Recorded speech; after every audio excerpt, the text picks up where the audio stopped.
결혼 생활의 끝이 꼭 이혼만을 뜻하는 걸까요? 안녕하세요. 항상 유익함을 주는 여러분의 좋은 친구, 쿨라이프 TV입니다. 요즘 세상엔 또 다른 이름이 등장했습니다. 바로 조론.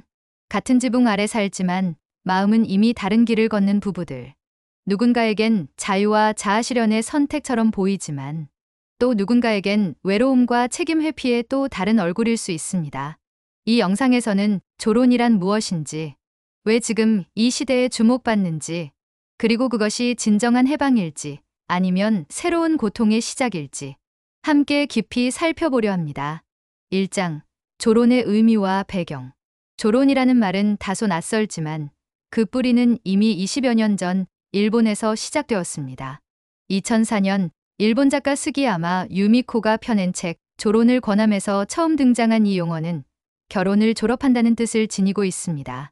법적인 혼인은 유지하되 부부가 서로의 삶에 지나치게 간섭하지 않고 각자의 방식으로 독립적인 일상을 살아가겠다는 선언이지요. 그 배경에는 100세 시대라는 길어진 생의 주기가 자리합니다. 젊은 날의 결혼은 평생을 함께하기로 맹세한 사랑의 약속이었지만 30년, 40년을 함께 산 이후에도 여전히 같은 방식으로만 살아갈 수 있을까 하는 질문이 생겨났습니다. 은퇴 이후의 긴 시간을 각자의 취향과 방식대로 살고자 하는 욕구가 커진 것도 조론이라는 새로운 선택지를 낳은 이유입니다. 또 하나의 배경은 개인의 존중이라는 사회적 흐름입니다. 과거에는 부부가 일심동체로 움직이는 것이 미덕이었지만 이제는 부부 안에서도 각자의 나를 지켜내는 것이 자연스럽게 받아들여지고 있습니다. 특히 오랜 시간 가정과 육아에 헌신했던 배우자들이 자신만의 삶을 찾고자 할 때 조론은 그들을 지탱해주는 언어가 되기도 했습니다. 그러나 조론은 단순히 헤어지지 않는 이혼이나 동거하는 별거로만 치부할 수 없는 미묘한 개념입니다. 이는 관계를 끊는 것이 아니라 관계의 새로운 형태를 모색하는 시도이기 때문입니다. 한 지붕 아래의 결속 대신 적당한 거리를 두며 서로를 존중하는 방식. 바로 그 실험이 조론이라는 이름으로 불리게 된 것입니다. 2장. 긍정적 시각. 자유와 존중의 또 다른 이름. 조론을 바라보는 첫 번째 시선은 해방과도 같습니다. 오랜 세월 부부로 살아오며 서로의 그림자처럼 얽혀있던 삶에서 마침내 각자의 호흡을 되찾는 순간이지요. 어떤 이는 말합니다. 나는 남편의 아내가 아니라 나 자신으로 살고 싶다. 또 어떤 이는 고백합니다. 나는 아내의 남편이 아니라 한 사람의 개인으로 늙어가고 싶다. 이 고백은 이기심이 아니라 존중의 새로운 형태로도 읽힙니다. 서로를 구속하지 않고 각자의 꿈과 취향을 인정하는 방식이기 때문입니다. 실제로 조론을 경험한 일부 부부는 적당한 거리를 두고 나니 오히려 관계가 편안해졌다고 이야기합니다. 함께 살 때는 사소한 습관과 말투 하나에도 상처가 되었지만 각자의 공간이 생기자 다시금 그 사람을 존중할 여유가 생겼다는 것입니다. 가까이에서 부딪힐 때는 미처 보지 못했던 장점이 떨어져 있을 때 새삼 선명해진다는 증언도 있습니다. 특히 은퇴 이후 부부가 하루 종일 붙어 지내며 겪는 갈등은 생각보다 크지요. 서로에게 지나친 간섭을 하지 않고 필요한 만큼만 의지하는 관계는 함께 늙어간다는 또 다른 길이 될 수 있습니다. 마치 오래된 나무가 뿌리를 깊게 내리고도 서로 다른 방향으로 가지를 뻗는 것처럼 말입니다. 무엇보다 긍정적 시각에서 조론은 관계의 파괴가 아니라 관계의 재편성이라는 점에 주목합니다. 사랑이 식은 것이 아니라 사랑의 방식이 변한 것. 의무로 묶여있던 부부가 선택과 존중으로 이어지는 관계로 옮겨가는 것. 바로 그 변화가 조론의 핵심이라 할 수 있습니다. 3장. 부정적 시각. 책임 회피인가 고립의 시작인가. 조론을 긍정적으로 해석하는 목소리만큼이나 그것을 비판하는 시선도 만만치 않습니다. 가장 큰 비판은 조론은 결국 책임의 방기라는 주장입니다. 법적 혼인은 유지하면서도 부부로서의 역할과 의무를 내려놓는 것은 가정을 지탱해 온 신뢰와 책임을 무너뜨리는 것 아니냐는 지적이지요. 이 지적은 현실적인 문제와 맞닿아 있습니다. 누군가는 말합니다. 경제적 기반이 충분하지 않은데 각자 산다면 결국 생활은 누가 책임지나요? 또 다른 이는 묻습니다. 나이 들어 병들고 힘들어질 때 돌봄의 공백은 어떻게 감당할까요? 조론이란 선택이 서로의 자유를 존중한다는 명분 아래 결국에는 노년의 고립과 불안정을 키울 수 있다는 우려입니다. 실제 사례는 그 우려를 더욱 선명하게 보여줍니다. 일본의 한 남성은 안정된 연금 덕분에 조론을 선택하고 홀로 시골로 내려갔습니다. 아내는 도쿄에서 자신만의 일을 펼쳤지만 그는 혼자가 된 뒤 요리 한번 제대로 하지 못해 매일 인스턴트 라면으로 끼니를 때웠습니다. 아들들마저 연락을 끊자 그는 쓸쓸히 말했습니다. 가족이 더 이상 나를 필요로 하지 않는다. 자유를 얻었다고 믿었던 선택이 고립이라는 벽 앞에 그를 세워둔 것입니다. 전문가들은 경고합니다. 조론은 단순한 해방의 선언이 아니라 재정, 주거, 돌봄, 정서적 안정 등 수많은 문제를 사전에 합의하지 않으면 새로운 갈등의 불씨가 될 수밖에 없다고 말입니다. 사랑의 방식은 바꿀 수 있어도 삶의 무게는 여전히 누군가가 지고 가야 하기 때문입니다. 결국 조론의 부정적 측면은 이렇게 묻습니다. 이 선택은 진정한 자립인가? 아니면 함께 짊어져야 할 짐을 외면한 회피일 뿐인가? 4장. 한국 사회와 조론 현상. 조론이라는 단어가 일본에서 건너왔지만 이제 한국 사회에서도 낯설지 않게 회자되고 있습니다. 특히 베이비붐 세대가 은퇴 연령에 들어서면서 그 파장은 더 크게 다가옵니다. 40년 가까이 직장과 가정에 헌신한 뒤 이제 남은 삶을 어떻게 살아야 할지 고민하는 순간 조론이라는 새로운 가능성이 입 밖으로 나오기 시작한 것입니다. 여론조사에 따르면 우리나라 중장년층 중 상당수가 조론을 긍정적으로 고려할 수 있다고 답했습니다. 이혼은 사회적 시선이 부담스럽지만 조론은 관계를 완전히 끊지 않으면서도 자유를 누릴 수 있다는 인식이 퍼지고 있기 때문입니다. 실제로 조론 상담이나 조론 준비 모임 같은 프로그램이 생겨나고 법률 상담사와 심리 전문가들이 이 문제를 다루기 시작했습니다. 그러나 한국 사회에서 조론은 여전히 복잡한 맥락을 안고 있습니다. 첫째는 가족 중심 문화입니다. 부부관계는 단순히 두 사람만의 문제가 아니라 자녀와 친지, 더 나아가 사회적 관계망 속에서 이어집니다. 조론이 곧 자녀와의 거리 두기로 이어질 수 있다는 점은 많은 부모 세대에게 쉽게 감수할 수 없는 부분입니다.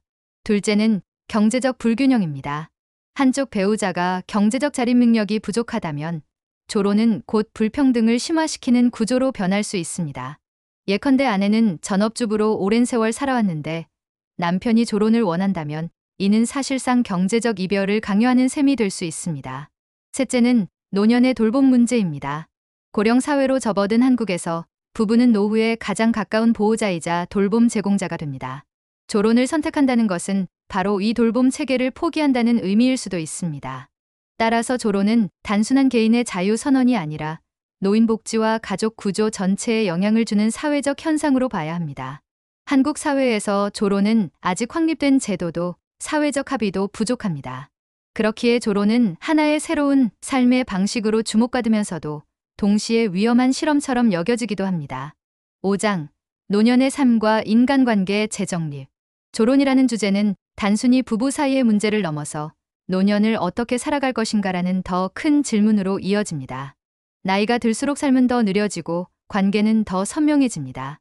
젊을 때는 사회적 역할과 의무에 눌려 관계를 재정비할 여유가 없었지만 은퇴 이후 남은 시간은 오롯이 자신과 가까운 이들로 채워지게 됩니다. 이때의 조론은 하나의 거울과 같습니다. 나는 남은 생을 누구와 어떤 거리에서 어떻게 살아갈 것인가?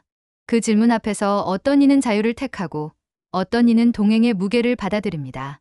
노년의 삶은 더 이상 단순히 같이 산다와 헤어진다라는 이분법으로 설명되지 않습니다.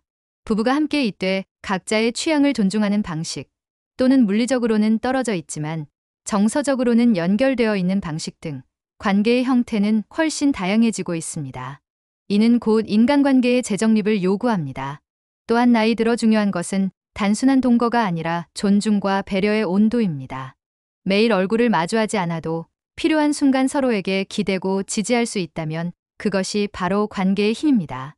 반대로 같은 공간에 있어도 무관심과 냉담 속에 산다면 그건 이미 보이지 않는 조론일지도 모릅니다. 전문가들은 말합니다. 조론을 고민하는 사람들에게 가장 필요한 것은 준비 없는 단절이 아니라 준비된 전환이라고.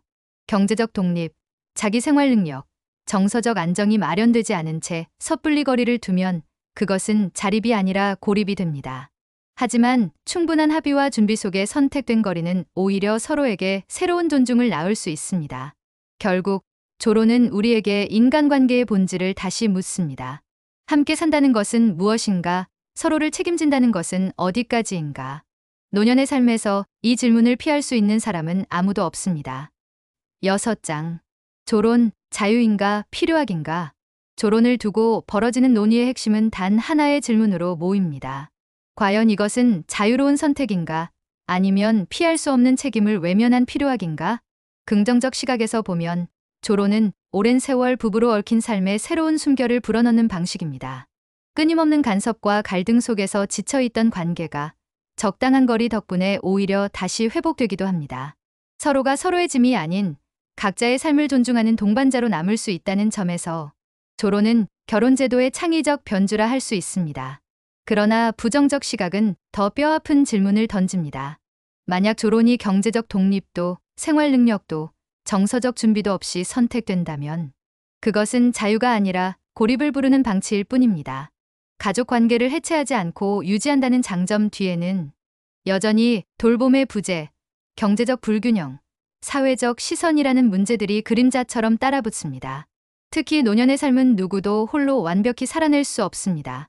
아프면 돌봄이 필요하고 외로우면 누군가의 손길이 필요합니다. 조론은 이런 현실적인 필요와 충돌할 때 자유의 다른 얼굴이 아니라 필요악으로 비춰지게 됩니다. 결국 조론이 자유일지 필요악일지는 그 선택을 내리는 이들의 준비와 태도에 달려 있습니다. 충분히 대화하고 합의하며 각자의 자립 기반을 마련한 상태라면 조론은 또 하나의 삶의 방식이 될 수 있습니다. 하지만 성찰 없이 피로감에 떠밀리듯 내리는 조론은 인생의 황혼을 더 고독하고 불안하게 만드는 선택이 될 수도 있습니다. 따라서 조론은 답이 아니라 질문입니다. 나는 어떤 방식으로 노년을 살 것인가? 이 질문 앞에서 우리는 각자만의 해답을 찾아야 합니다. 에필로그. 조론은 단순히 부부 사이의 거리를 뜻하는 말이 아닙니다. 그것은 노년의 삶 앞에서 던져지는 인간관계와 자유, 그리고 책임에 관한 거대한 질문입니다. 누군가에겐 새로운 시작일 수 있고 또 누군가에겐 고독의 문턱일 수도 있지요. 중요한 것은 우리가 어떤 선택을 하든 준비와 성찰이 있어야 한다는 점입니다.